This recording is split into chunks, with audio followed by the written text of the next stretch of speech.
পুরীতে শ্রী জগন্নাথ দেবের রথযাত্রা, তাঁর রত্নভাণ্ডার, মহাপ্রসাদ, এই সব বিষয়গুলো বাঙালি তথা হিন্দুদের বিশেষ আগ্রহের জায়গা। কিন্তু আরও একটা উৎসব আছে যা নিয়ে উড়িষ্যার বাইরের ভক্তরা এখনো তেমন উৎসাহ দেখান না। বছরের বিশেষ কিছু দিন যখন জগতের নাথ নিজেকে সোনায় মুড়ে ভক্তদের দর্শন দেন, এর নাম সোনাবেশ। আজকের পর্বে আমরা জানব এই সোনাবেশ উৎসব নিয়ে। কে বলতে পারে পরের বার আপনি এই উৎসবকে সামনে রেখেই চলে এলেন পুরীতে? শুরু করছি আজকের পর্ব, শ্রী জগন্নাথ দেবের সোনাবেশ।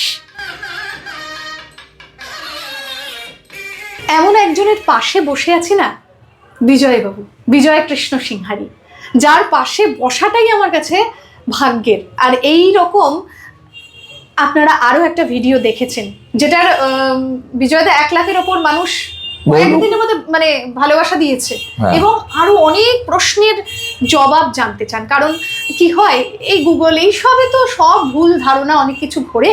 সাধারণ মানুষকে আপনার মতো মানুষ যদি না জানায় তাহলে জানা। জয় জগন্নাথ। জয় জগন্নাথ। বসে আছি বিজয় কৃষ্ণ সিংহারি, যিনি স্বয়ং রত্নবেদীর ওপর উঠে জগন্নাথ দেবকে শৃঙ্গার করেন। আর আজকের পর্বে ঠিক আপনার মাথার উপর দেখতে পাচ্ছি জগন্নাথ দেব, মা সুভদ্রা, বলভদ্র রয়েছে। সোনাবেশ, এই বেশটা তো আমরা সবসময় দেখি না, সোনায় মোড়া, কখন দেখা যায়? জয় জগন্নাথ মহাপ্রভু। প্রথম থেকে আরম্ভ করি। পূর্বজন্মের তপস্যাতে ভগবানের সেবা পূজা করার জন্য ভগবান সুযোগ দিয়েছে। বহু তপস্যা করার পরে যে বংশের মধ্যে জন্মগ্রহণ করেছি, সেই জন্মের কোটি কোটি তপস্যা করার পরে মহাপ্রভু রত্নবেদীর উপরে মহাপ্রভুকে সকালবেলা মঙ্গল আরতি, ঠাকুরের বেশ পরিবর্তন, পূর্বরাত্রে যে বেশ হয়ে থাকে তার বেশের নাম হচ্ছে বড়সিংহার বেশ। বড়সিংহার বেশে ভগবানের শরীরে যে বস্ত্র পরানো হয় তাতে গীত গোবিন্দ লেখা থাকে। ভগবান গীত গোবিন্দ শুনতে খুব ভালোবাসেন, এবং জয়দেব লিখেছিলেন গীত গোবিন্দ। সেই বস্ত্র উনি পরিয়ে ওনাকে শৃঙ্গার করানো হয়। শৃঙ্গার থেকে সবচেয়ে বড় শৃঙ্গার হচ্ছে বড় শৃঙ্গার, আচ্ছা, যেটা রাত্রেবেলা শয়নের সময় হয়।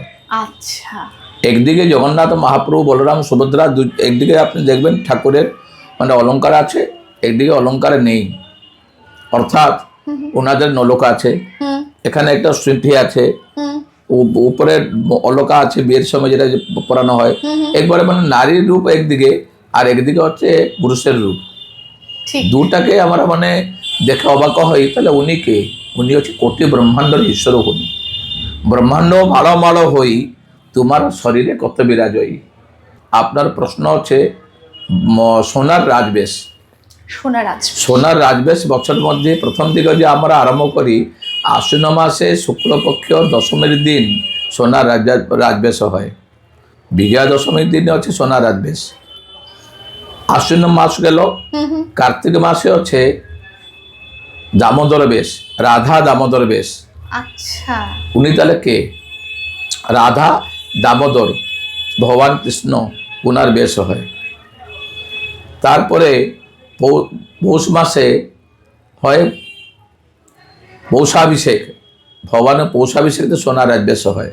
আচ্ছা, তখনও একবার সোনা রাজবেশ হয়। আচ্ছা, দোল পূর্ণিমার দিনে সোনার রাজবেশ হয়। আচ্ছা, উল্টো রথে হরি শয়ন একাদশী, ওই দিন সোনার রাজবেশ হয়। এই যতগুলি রাজবেশ আমরা দেখতেছি, স্বয়ং ভগবান প্রকটিত দারুব্রহ্ম রূপে ভগবানকে যখন ভক্ত দর্শন করতে যায়, যে নির্বিকার রূপ, কোনো আকার নেই ভগবান, তখন উনি কি করেন? উনি আকার উনি দিয়ে থাকেন যে আমি কে, তুমি এবার দেখো। হাতে শঙ্খ, এবং বাঁ হাতে হচ্ছে শঙ্খ, ডান হাতে হচ্ছে চক্র, দুদিকে থাকে। ভগবান সোনার অলঙ্কার ওনাকে ভূষণ করা হয়। সোনার রাজবেশ এই জন্য করা হয় যে ওনার যেহেতু উৎসবের দিন, উনি ভক্তদেরকে দর্শন দেওয়ার জন্য এই রূপ উনি ধারণ করে থাকেন। এগুলো আমাদের বিষয়বস্তু নয়, এগুলো ওনাদের মানে বিষয়বস্তু, যে ভগবানের বিষয়বস্তু। কে বলেছিল, কেন এটা হচ্ছে, কেন, এর কারণটা কি? ব্রহ্মাকে স্বয়ং ভগবান বিষ্ণু বলতেছেন যে আমি এখানে কলিযুগে মানব অবতারে যেরকম মতন মানব থাকে তার সেরকম মতন মানব অবতারে আমরা রূপ ধারণ করে আমি তার সঙ্গে বিচলিত মানে করব, চলাচল করব, অথবা আমি সেই হচ্ছে মানে জগন্নাথ জগন্নাথ।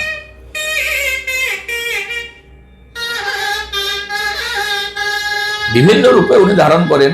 আমাদের ভাদ্র মাসে একটা বেশ হয় বামন অবতারে বেশ। আচ্ছা, ভাদ্র মাসে কৃষ্ণ জন্ম থেকে আরম্ভ করে কংসবদ্ধ পর্যন্ত যত নীলাখেলা হয় জগন্নাথ মহাপ্রভু নিজেই করেন। পৌষ মাসে বিজয়া দশমী শেষ করে বিজয় লাভ করে যখন রামচন্দ্র ফিরলেন তখন বিজয়া দশমী দিন উনি অযোধ্যাতে ফিরতেছেন এবং ওনাকে অভিষেক করানো হচ্ছে। ওইটা হচ্ছে বিজয়া দশমীর দর্শন হচ্ছে সোনা রাজবেশ দর্শন। আচ্ছা, পৌষ মাসে রামচন্দ্র ওনাকে অভিষেক হয়েছিলেন, পৌষ মাসে অভিষেক করে সোনা রাজবেশ করানো হয়।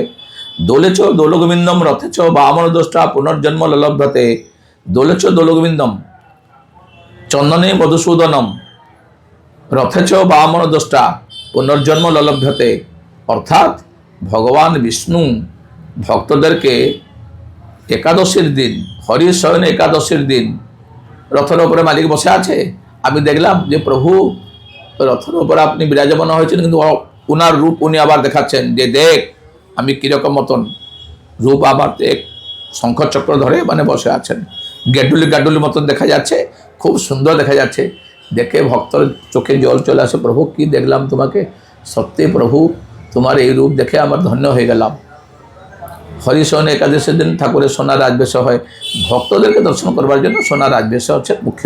এই যে বললেন না যে বিভিন্ন আমরা কোথায় পাবো সেই রকম বই বা সেরকম আমাদের তো জানা নেই। এবার ইন্টারনেটে দেখলে তখন দেখবেন সোনার রাজবেশ মানে ওই আমাদের রথযাত্রার আগের একাদশীতে হয়, কিন্তু এতগুলো সোনাবেশ হয় সেটা এই যে বিজয় কৃষ্ণ সিংহারি ছাড়া আর কে জানাবে না।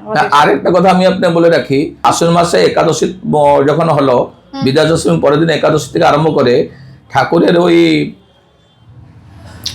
দশমী পর্যন্ত, কার্তিক মাসে কৃষ্ণপক্ষ শুক্লপক্ষ দশমী পর্যন্ত রাধা দামোদর বেশ হয়। কত সুন্দর বেশ, রাধা এবং দামোদর। অর্থাৎ বুঝিয়ে দিয়েছে সংক্ষিপ্ততে, একদিকে হচ্ছে ভগবান নারায়ণ মহালক্ষ্মী, একদিকে হচ্ছে ভগবান বিষ্ণু। ভগবান জগন্নাথ জগন্নাথ মহাপ্রভুকে দর্শন করলে লক্ষ্মীনারায়ণ দর্শন হলো। আচ্ছা, মহাদেব বলরাম ঠাকুর যে রূপ ধারণ করে আছেন ওনার সেরকম মতন লোক আছে, সেরকম মতন অলকা দিয়ে সাজাই, সুভদ্রা মাকে সেরকম দিয়ে সাজাই। ভগবান অনন্ত বাসুদেব যে বলভদ্রকে আমরা বলতেছি, একদিকে হচ্ছে মহাদেব, একদিকে হচ্ছে পার্বতী। সুভদ্রা মাকে আমি দেখলাম, সুভদ্রা মা হচ্ছেন একদিকে হচ্ছে সুভদ্রা, একদিকে হচ্ছে অর্জুন। অথবা এই যে রূপ আমি আপনাকে বর্ণনা করে বলতেছি এগুলো আমার কথা নয়, এগুলো হচ্ছে ভগবানের কথা, যেগুলো আপনার লেখা আছে স্কন্দ পুরাণে বর্ণিত করা আছে। স্কন্দ পুরাণে পরিষ্কারভাবে বর্ণনা করা আছে, এগুলো গল্প নয়। অতএব উনি কিভাবে দর্শন দেয়, ভক্ত দর্শন করে হরিবল জয় জগন্নাথ করে। আচ্ছা, এই যে রাজবেশ, এতগুলো সোনার রাজবেশ, সোনার রাজবেশের কথা আপনি বললেন, প্রত্যেকটা সোনার রাজবেশে কি একই অলংকার পরানো হয়? একই অলংকারে বর্তমানে পরানো হচ্ছে। আচ্ছা, একই অলংকার পরানো হচ্ছে, কিন্তু ওনাদের যতগুলো অলংকার আছে সেগুলো এখন বাইরে ভান্ডারে অনেক অলংকার আছে যেগুলো কি লোকের সামনে আনা যাবে না। এমনি কি লোকেরা যে দান করে তারা কি করে, পরিষ্কার কথা বলে দিচ্ছি, এই হচ্ছে মানে আমি গভর্নমেন্ট বিপক্ষে বলছি না, কোনো প্রশাসনের বিপক্ষে বলছি না, আমাদের সবার মনে একটাই দুঃখ যে জগন্নাথ মহাপ্রভু মন্দিরে যত সোনা ভক্তরা দান করে এবং যে সোনাগুলো আছে নতুন কিছু ওরা বানাচ্ছে না। আচ্ছা, সবগুলো নিয়ে মানে স্টক করে রেখে দিচ্ছে। দীর্ঘ বছর ধরে একটা সোনার গয়না কেউ যদি দান করলো তাহলে সমস্ত সোনাগুলো ওরা মানে স্টক মানে রেখে দিচ্ছে। আজ পর্যন্ত জগন্নাথ মহাপ্রভু নতুন কিছু তৈরি হয়নি এবং যেগুলো আছে সেগুলো পড়াতে পারছে না। তার বহুত কারণ আছে। বহু বছর আগে 120 বছর আগে একবার হয়েছিল নাগার্জুন বেশ। সে নাগার্জুন বেশে অত লোক হয়েছিল, অত সাধু সন্ত এসেছিল, বহু লোক মারা গেছিল। তাতে যে অলঙ্কারগুলো পরেছিলেন সেগুলো লোক দেখলে মানে বেহোশ হয়ে যাবে। তার মানে অত সেই পাওয়ারফুল মানে পাথর রত্নগুলো, রাজা মহারাজারা সেসব রত্নগুলো মানে এনে জগন্নাথ মহাপ্রভুর সোনার গয়না বানিয়েছিলেন।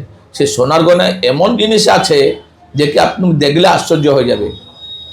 মণি আছে এরকম মতন, একটা স্টোন রেখে দিলে 100 জন লোক খাওয়া দাওয়া করে চলে যাবে, অত লাইট ওর থেকে মানে বেরোচ্ছে। সেই মণি আবার আছে জগন্নাথ মহাপ্রভু মন্দিরের ভিতরে। এরকম মতন মালা আছে, একবার টচ করে দিলে যেরকম মতন রানিং লাইট যেরকম মতন লিভার জ্বলে সেরকম মতন মানে সেই মালা আছে। সেগুলো আজকের দিনে মানে বাইরে করানো যাবে না, লোকের মানে চোখে পড়লে মানে বিপদ আসবে। এই কথাগুলো শুনে আমার অনেকগুলো কথা মাথায় আসছে। হ্যাঁ, এই যে সোনাবেশটা কি একেবারে আদি বেশ, নাকি আমরা যেটা পড়েছি রাজা কপিলেন্দ্র দেব দক্ষিণ বিজয় এই করে? যতগুলি প্রশ্ন তুমি আমাকে জিজ্ঞেস করতেছো, মানে কপিলেন্দ্র দেব সোনা নিয়ে এসেছিলেন সোনার রাজবেশে, সোনার রাজবেশ মানে তো উনি করেছিলেন। হ্যাঁ, এটা কি সত্যি নাকি সোনার রাজবেশ আদিবেশ? বলছি, উনি চেয়েছেন রাজাকে যে তুমি আমাকে এই রূপে সাজাবে। আচ্ছা, রাজা এমনি জগন্নাথ মহাপ্রভু বেশ করেনি, স্বয়ং রাজা কে ভগবান জগন্নাথ ওনাকে বলেছেন, যে স্বপ্ন দিয়েছেন যে দেখ এই হচ্ছে আমার রূপ, আমাকে এইভাবে সাজাবে। কারণম কর্তা বিকর্তার গহনর গ্রহ ব্যবসায় ব্যবস্থান সংস্থান স্থানবদ্ধ। কর্ণ অর্থ হচ্ছে কার্য, কারণ হচ্ছে উদ্দেশ্য, তার হচ্ছে প্রভু হচ্ছে জগতর নাথ জগন্নাথ, যেটা ভগবান স্বয়ং বলতেছেন বিষ্ণু সহস্র নামে। উনার ইচ্ছা যখন প্রকটিত হয়েছে, কার হৃদয়ে প্রবেশ করে কিরকম মতন রূপ উনি ধারণ করবেন, উনি উনার নীলা খেলা উনি স্বয়ং মানে আদেশ করেছেন রাজাকে, রাজা তারপর আরম্ভ করেছেন সোনার রাজবেশ। আচ্ছা, এই সবগুলো গল্প নয়, এই বাস্তবিক কথা এগুলো। আচ্ছা, কবে হয়েছিল কি হয়েছিল বাদ দিয়ে দিন, কিন্তু এই যে সোনার রাজবেশ তখন ছিল না। যখন ভগবান চাইলেন যে ভক্তদেরকে কোন রূপে উনি দর্শন দিতে চায়, তখন রাজার হৃদয়ে প্রবেশ করে, রাজাকে আদেশ করে গয়না তৈরি করে উনি এবারে ভূষণ হতে যাচ্ছে। আজকের পর্ব এখানেই শেষ করছি। পুরীর এমন সব অজানা তথ্য জানতে চোখ রাখুন চ্যানেলের পুরী প্লেলিস্টে। ভিডিও পছন্দ হলে লাইক, কমেন্ট ও সাবস্ক্রাইব করতে ভুলবেন না। দেখা হচ্ছে পরের পর্বে।